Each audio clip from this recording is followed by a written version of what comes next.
안녕하세요. 네, 반갑습니다. 오늘은 마시며 이야기하는 시간입니다. 찻장을 정리하다 보면 오래 묵은 차들이 나오게 마련입니다. 아마 차를 오래 드셔오신 분들이라면 모두 공감하실 텐데요. 아마 정말로 공감하시길 약간은 마음속에서 간절히 바라고 있습니다. 나만 그런 건 아니겠지. 뭐 이런 마음이랄까요? 네. 이 차는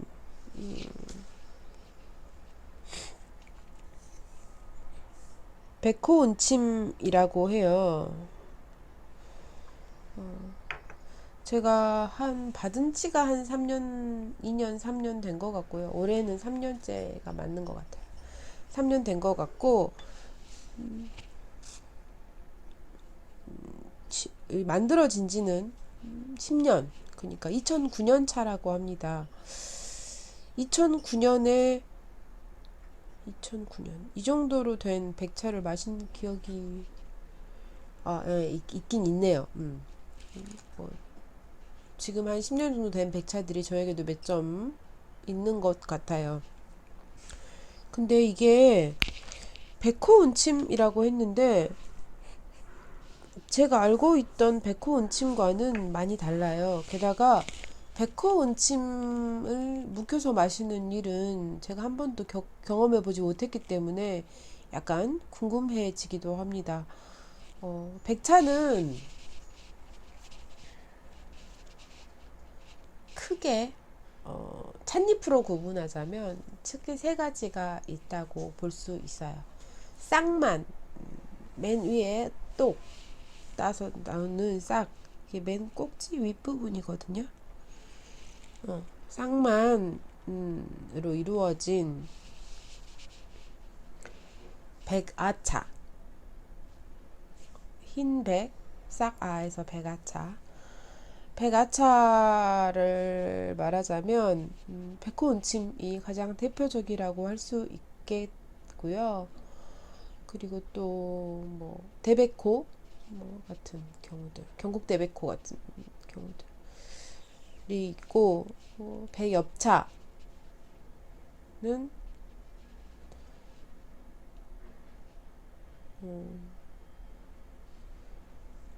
찻잎, 좀 넓적한 찻잎 위에 윗부분에 싹이 아닌 백엽차,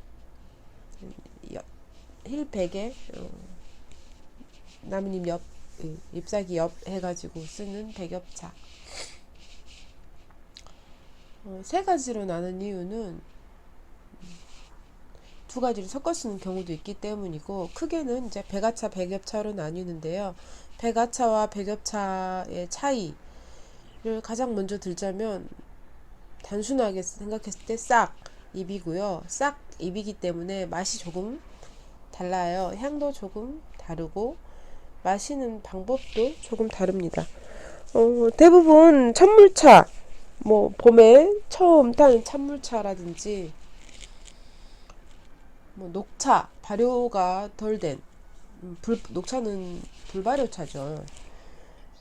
발효도가 아주 낮다거나 이런 경우에는 조금 더 조심해서 우리는 편이에요. 찬물의 온도를 낮춰준다거나 찻잎에 물이 바로 닿지 않게 한다거나 뭐 이런 정도의 소심성, 주의를 좀 약간 섬세하게 다뤄줘야 되는 차고요.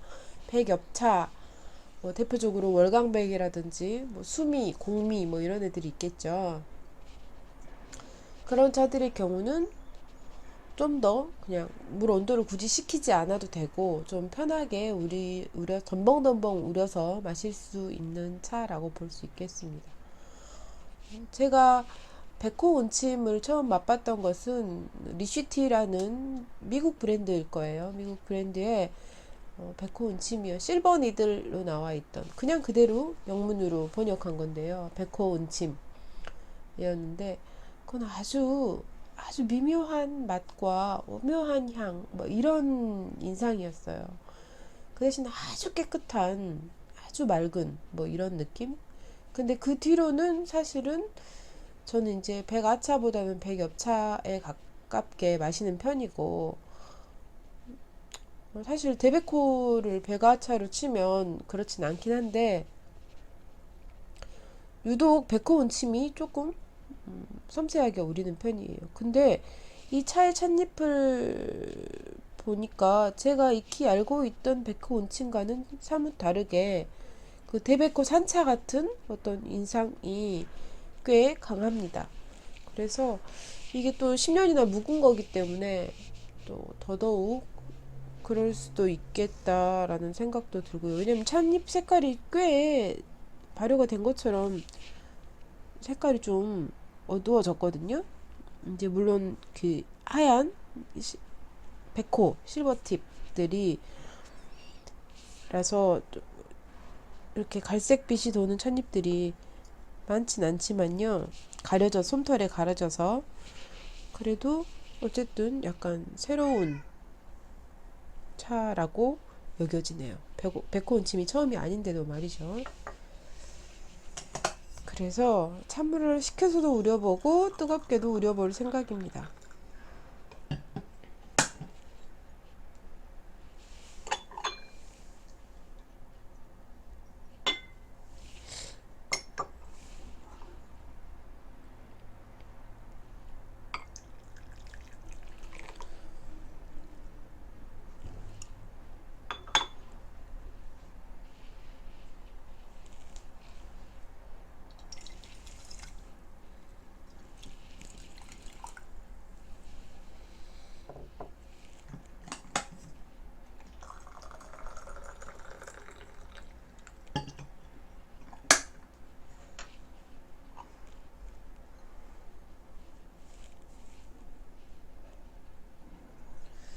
이게 주신 분이 5g이라고 적어주셨어요. 근데 저는 반만 넣으려고요. 아마 부족하게는 안 주셨을 것 같고 조금 여유 있게 주셨을 것 같으니까 아마 2.5g에서 3g 사이 정도가 아닐까 싶어요.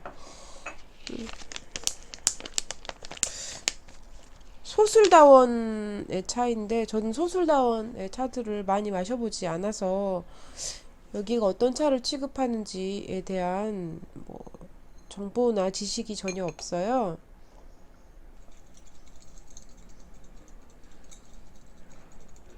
그래도 우리나라 차로 백차를 만든 것 같진 않고 찻잎 그럼 더 작거든요. 녹차를 떠올리시면 알 수 있는데 녹차 뭐 우전 같은 싹 아주 위에 싹으로만 한 우전 세작 같은 것들을 보면 아주 잘고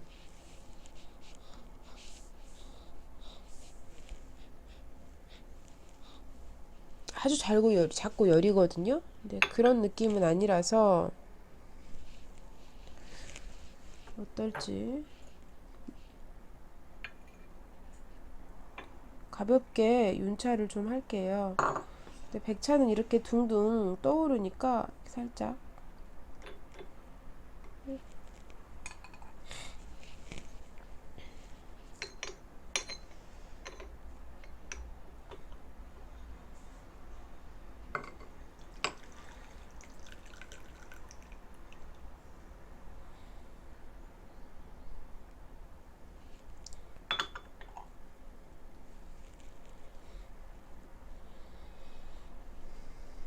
향이 좀 그 익숙한 백차 향이 나는 것 같거든요. 어떡해.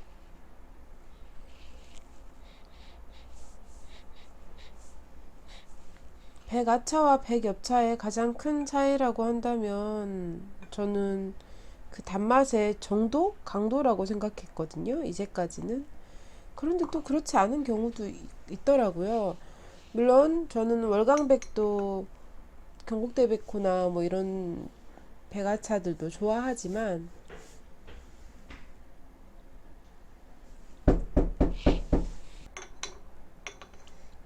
좋아하지만 대백호의 단맛과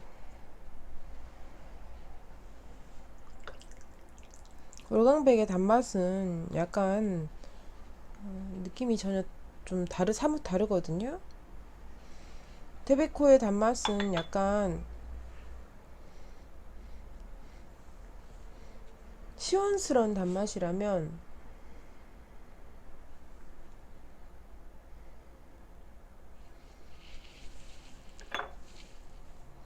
월광백의 단맛은 조금 더 약간 점성이 있는 찐득한 약간 그런 단맛이에요. 그래서 좀 더 즉각적인 단맛을 원한다면 월광백 쪽이 좀 더 매력적으로 느끼실 것 같고, 아니면 좀 상쾌한 청량한 어떤 단맛을 원하신다면 데베코 쪽이 더 맞으시겠죠. 백차를 기준으로 했을 때 말이죠.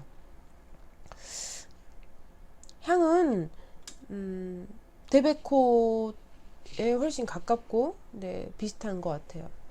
제가 백호원침을 아주 선호하지 않기 때문에, 뭐 백호원침을 싫어해서라기보다는 다른 좋아하는 차들이 너무 많기 때문에 백호원침을 굳이 많이 마실 이유가 없었달까요? 네, 그래서 조금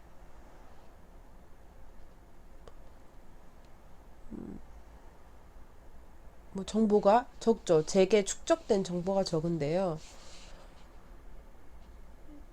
인상적으로 마셨던 백호 온침을 떠올려 봤을 때 조금 다르게 느껴져요. 향도. 물론 이 차는 묵은 백호 온침이라서 그렇겠죠. 보통의 백호 온침들은 짧게 막 생산되었을 때부터 한 6개월 정도 즐기는 뭐 이런 차였어요. 과거에 제가 백호 온침에 대해 알고 있던 것은. 근데 그 뒤로 백차들을 묵혀서 마시는 것이 좋다. 뭐 5년 된 백차는 뭐고, 뭐 약이고, 뭐 7년 된 백차는 뭐라 그러지? 뭐 무슨 약보다 낫다. 뭐 이런 얘기가 나올 만큼 중국에서는 백차를 열을 좀 내려주는데 사용한다고도 하고요. 집에 묵은 백차 같은 걸 두고 그냥 주전자에 팔팔 끓여서, 아마 그거는 그냥 이렇게 배가 배가차라기보다는 백엽차, 공미나 수미 이렇게 아주 잎이 크고 이런 애들이지 않을까 싶은데요.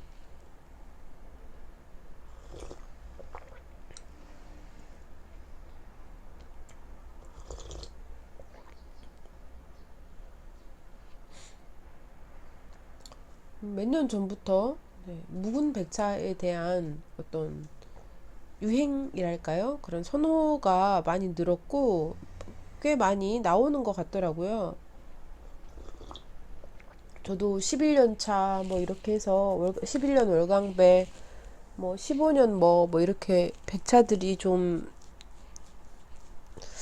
한 8, 9년, 10년 정도 되는 백차도 있고요. 뭐 이렇게 있는데,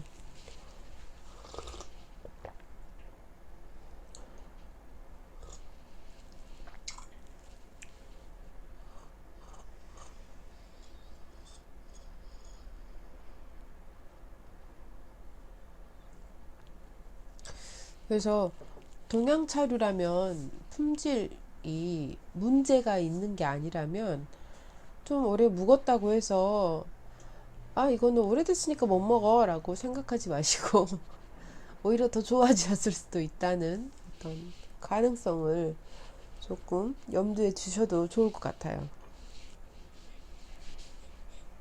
데베코,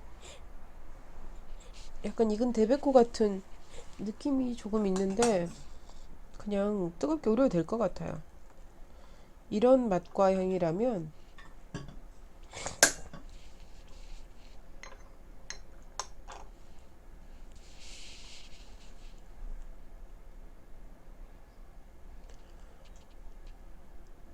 차를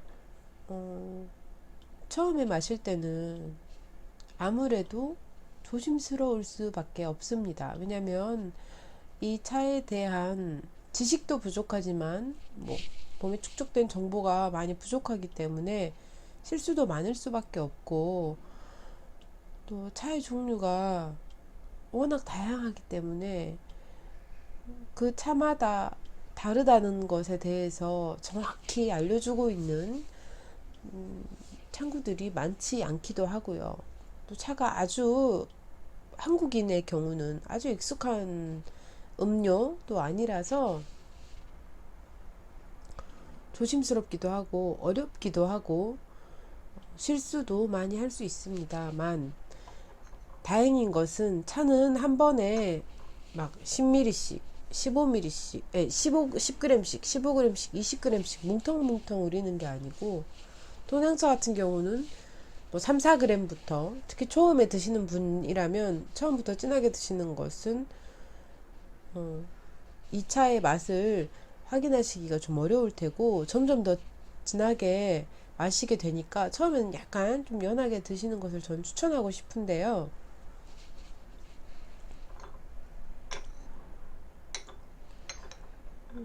찬물색도, 네, 어쨌든 그런데요. 너무 두려워하시지 마시고, 아, 이번에 망했다, 다음 기회에, 꽝 다음 기회에, 우리 익숙하잖아요. 뭐, 뭐 당첨 뽑고, 뭐 뽑기 하고, 뭐 재미삼아 장난삼아 이런 거 할 때 우리 안 되면 또 뽑기도 하고, 다음에 또 어, 기대하면서 또 뽑기도 하고 이렇잖아요. 그러니까 뽑기 한 번 해봤는데 딱 처음에 뽑은 것이 꽝 다음 기회라고 해서 영원히 나는 다시는 절대로 뽑기를 하지 않아, 굳은 결의 뭐 이런 거 다지지 않잖아요. 차도 좀 그런 마음으로 접근하시면 좀 편하지 않을까 생각이 돼요. 굳이 너무 어렵게 생각하지 마시고, 아, 이게 뭐 지금 안 되면 다음에는 좀 더 정보를 찾아본 다음에, 좀 더 뭐 궁리를 해본 다음에, 혹은 오늘 내가 어떻게 우렸는지를 잘 기억하고 있었다가 그렇게 말고 다르게 우려보시면 되거든요. 기준이 물론 있기는 합니다. 요즘에는 원데이 클래스도 많고 뭐 정규 수업도 되게 많아요. 홍차 같은 경우는 티마스터 뭐 이런 과정들도 수업을 하고 있고, 중국차 같은 경우도 뭐 여러 가지로 수업이 있는 걸로 알고 있습니다. 아직 국가 공인 자격증 같은 것은 없는 걸로 알고 있는데, 사설 자격증 같은 경우는 얼마든지 많이 있고, 자격증까지 취득하지 않아도 차를 우리는 데는 뭐 문제 없습니다. 네, 저 문제 없어요. 그런 자격증을 취득하고 싶으신 분들은 좀 더 심도 있게 공부를 해보셔도 좋을 거고, 대학이나 평생교육원 같은 데서도 되게 많고요. 차 가게에서도 뭐 이런 중국차 수업들을 받을 수 있는 다양한 접근들이 가능합니다.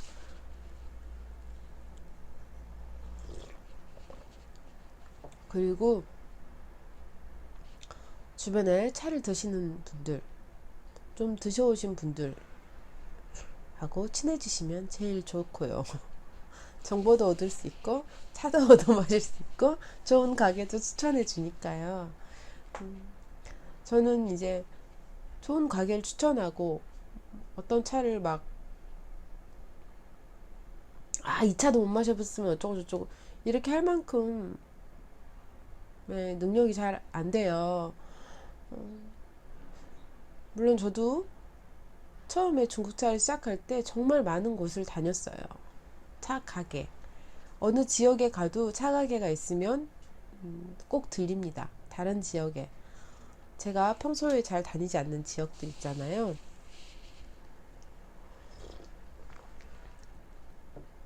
그래서 분당 쪽에 있는, 경기도 성남 쪽에 있는 차 가게도 가봤고, 강릉에서도 차 가게를 가봤고,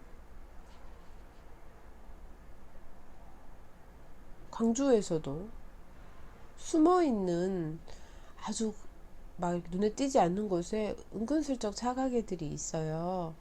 그러면 이제 그런 쪽에서 만나면 혹시라도 정보를 찾아보고 가기도 하고요. 혹시 이 근처 차 가게 없나 하고 어디를 갔을 때 뒤져보기도 하고, 그렇게 해서 가다 보면 조금씩 분별력이 생긴달까요? 그것은 이제 자기에 맞춘 분별력이죠. 내 입에 맞는지, 내 몸에 맞는지, 아니면 이 거기에 갖추어진 다구라거나 이런 것들이 내 취향에 맞는지, 뭐 이런 것들, 거기서 판매하고 있는 방식이 내 차 생활과 맞는지, 뭐 이런 것들을 두루 알아볼 수 있겠죠. 인사동 쪽에 가면 중국차 쪽 가게들이 은근히 꽤 있어요. 물론 막 그 잘 차려져서 아주 잘 보이고 이런 데 위치해 있지는 않고 쏙쏙쏙 숨어 있는데, 요즘에는 온라인으로 검색하면 정말 많은 정보들이 나오니까요. 종로나 인사동 쪽에도 많이 있고, 요즘엔 점점 더 뭐 숫자가 늘어나고 있으니 아마 꽤 많아질 거예요. 그리고 지금도 막 자리 잡고 있는 가게들도 꽤 많고요. 저도 정말 많이 다녔었거든요.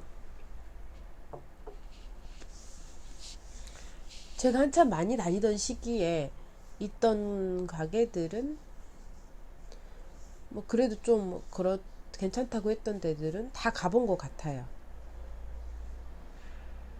뭐 삼성역이나 선릉 뭐 이쪽에도 있고, 강남 이태원 쪽에도 있고,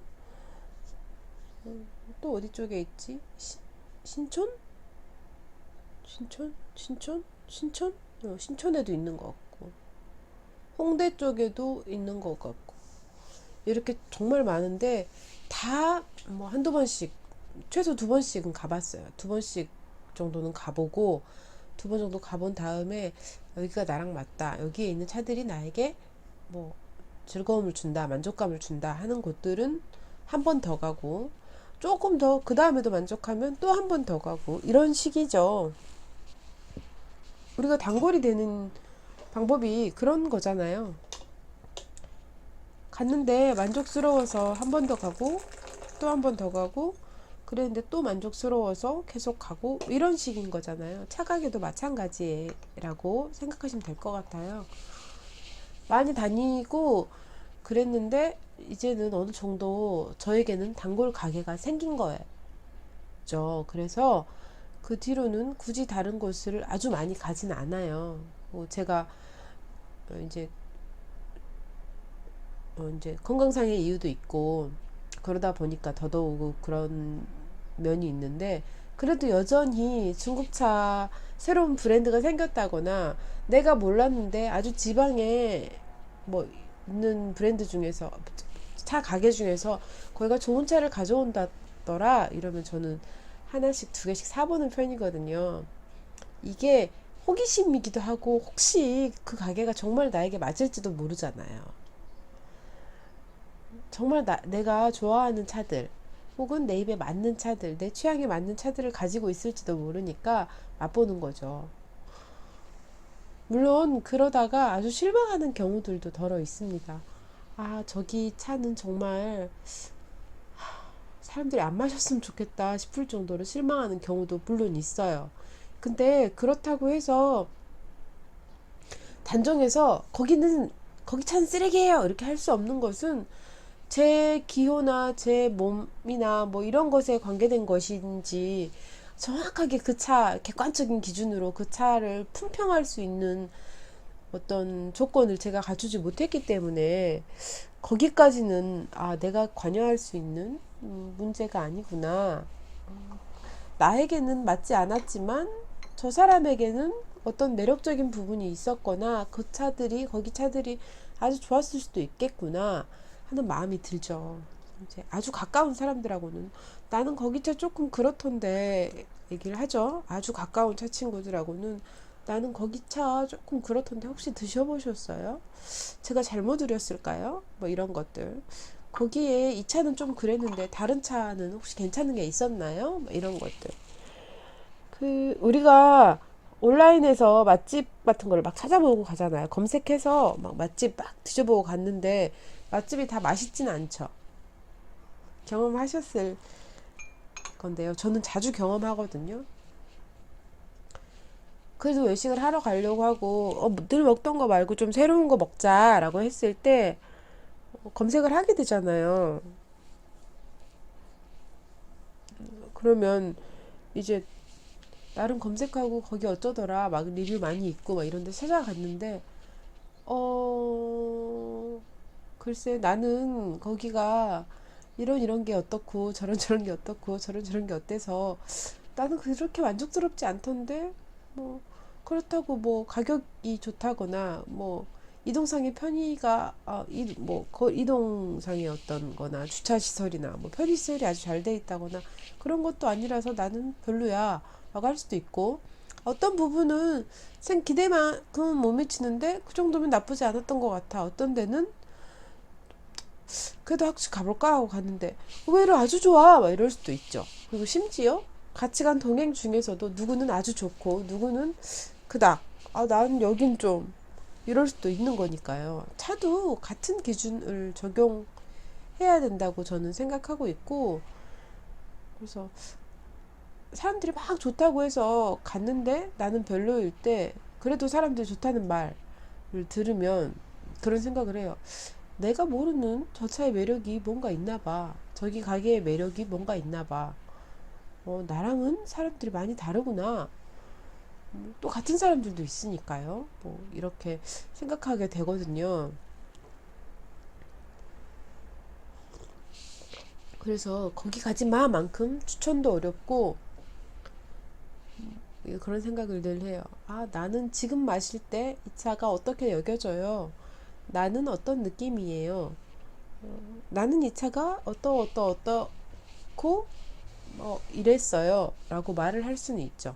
그리고 그런 말은 자연스럽게 할 수 있어야 된다고 생각해요. 물론 서로 영향을 주고받겠죠. 누구는 장점을 말하고 누구는 단점을 말했을 때, 그 사람의 장점이 매력적으로 다가오는 분도 있을 테고, 다른 사람이 말한 단점이 아주 불편하거나 불쾌하게 다가올 수도 있을 거예요. 어떤 것을 선택하냐는 개인의 선택이고, 하지만 그것을 자연스럽게 표현할 수 있는 어떤 기호나 취향의 존중도 필요하다고 생각해요. 물론 강압적인 태도로 이건 내 취향이지만 저건 쓰레기예요 이렇게 말할 수는 없죠. 취향은 취향이니까 취향임을 반드시 밝히고 개인적인 지극히 주관적인 의견임을 밝히고 그 다음부터는 좀 자유롭게 얘기할 수 있어야 서로 정보가 교환이 되지 않을까 하는 생각들을 종종 해요. 차도 좀 그랬으면 좋겠다 하는 생각.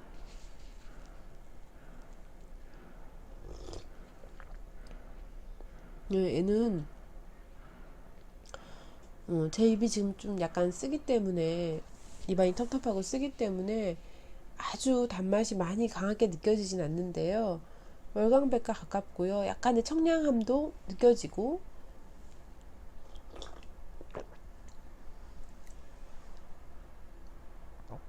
네, 그렇습니다. 구수한 구수한 그런 인상도 조금 있고요.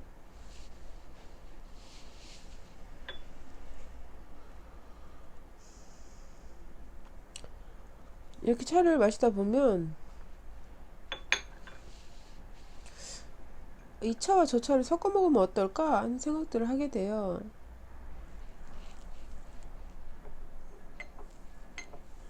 이렇게 찻잎을 살짝 볼까요?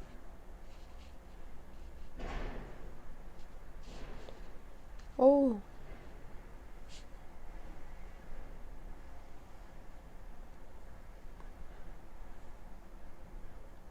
펴지지도 않네. 이렇게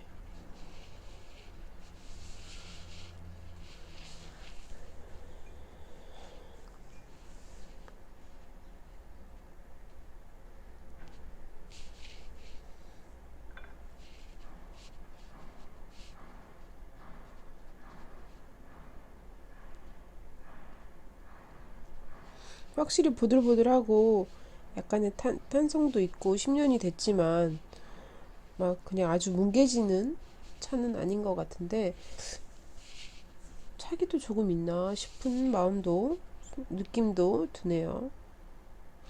되게 통통하게 예쁘게 불어나잖아요. 찻잎이 온전한 형태를 갖추고 있기 때문에 이렇게 눈으로 보는 즐거움도 꽤 크고요. 차가 어떤 것이 좋냐라고 한다면 저는 일단 맛부터 얘기하겠지만 두루두루 매력적인 부분이 많습니다. 이런 애들은 예쁘지 않나요?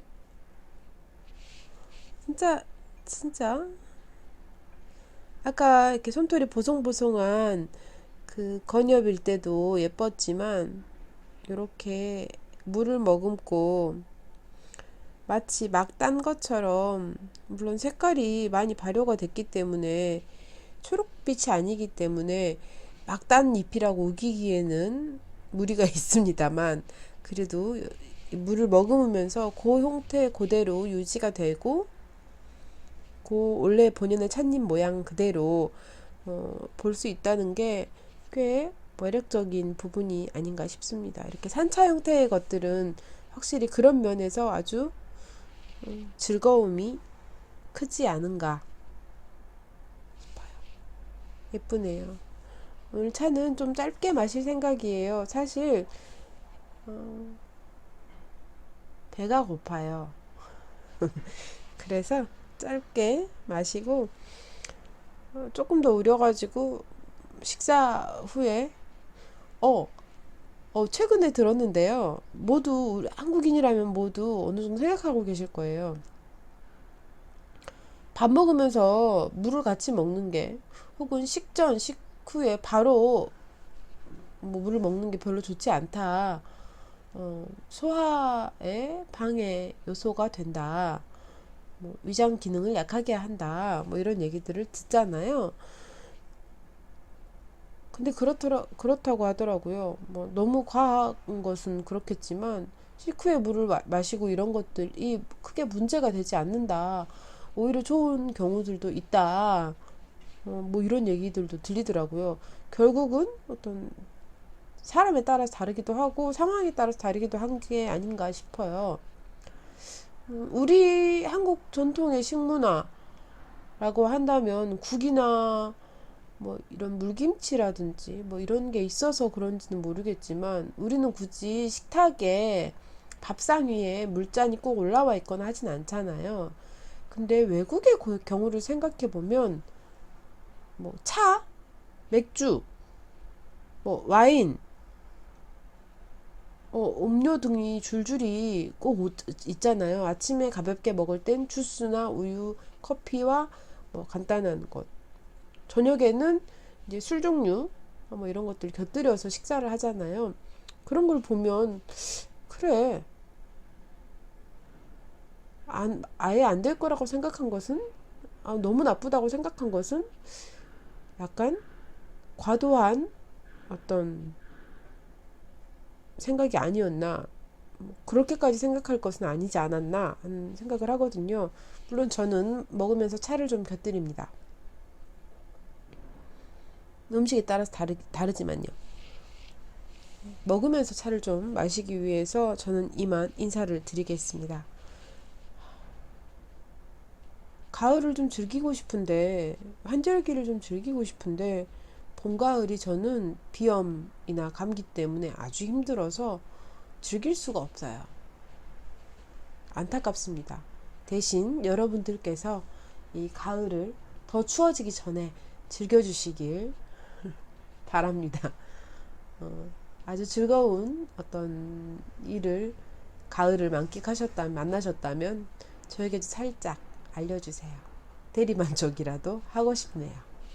네, 그럼 오늘 함께한 차는 소슬다원의 백호온침, 2009년 백호온침이었습니다. 오늘도 함께해 주셔서 감사합니다. 다음에 또 뵙겠습니다. 감사합니다.